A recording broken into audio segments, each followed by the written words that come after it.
Let me tell you a creepy story from when I was a cop. Some of you know, most of you do not. From 2012 to 2015, I was a police officer. As a police officer, you run into many different types of situations, some good, mostly bad. In 2014, on a dark and soon-to-be stormy night, that's how they all start, right? Myself and the only other officer that was on duty that night, we were called to a car that was submerged into a creek that was running real fast. The caller advised that he couldn't tell if there was anybody even in the car.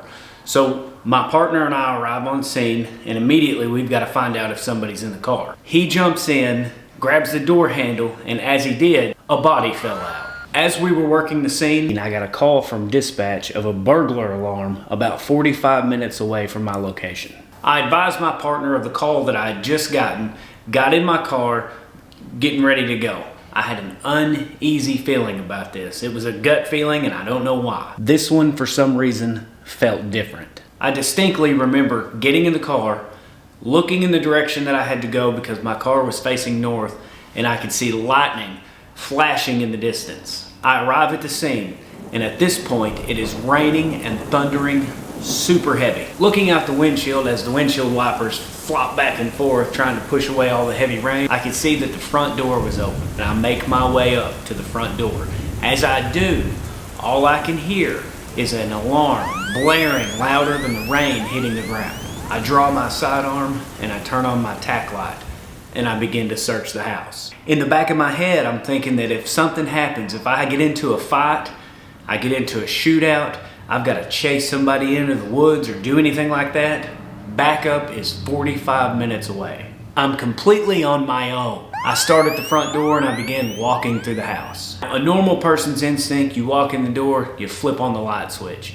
As a cop, you're trained not to do that. You're trained to search the house with the lights off as you see the house. So here I am, walking through this house, thunder, lightning, alarm going off, can't see anything. And here I am walking through this house with my sidearm and my tack light, all alone. Keep in mind, the alarm's still going off. I can't hear anything. With the lightning flashing and the thunder going and the alarm ringing so loud in my ears, my phone went off and it vibrated on my chest and scared the crap out of me. It was dispatch, and they advised me that they were on the phone with the alarm company and they could turn it off at my request. So I had them turn off the alarm so I could hear my surroundings. As the alarm went off, I immediately heard rustling sounds coming from the room in front of me. It sounded as if someone was going through the drawers and throwing stuff and slamming the drawers. I walked in, had my sidearm out, looking through with the tack light. I didn't see anybody. There wasn't even a drawer in the room or anything that they could slam. It was a TV on a stand and a bed. That's all that was in the room. The closet door was closed. I ran over to the closet. I opened it up, started searching through.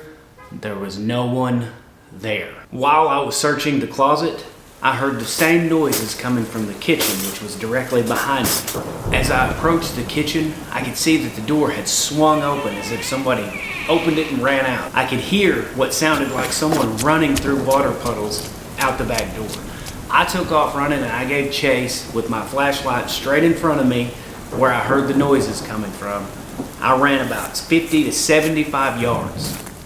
Did not see anybody. To this day, I don't know if it was just a very fast burglar who had the right timing in every situation on that particular day, or if it was something paranormal. All I can say is that it'll be a memory that I'll have for the rest of my life.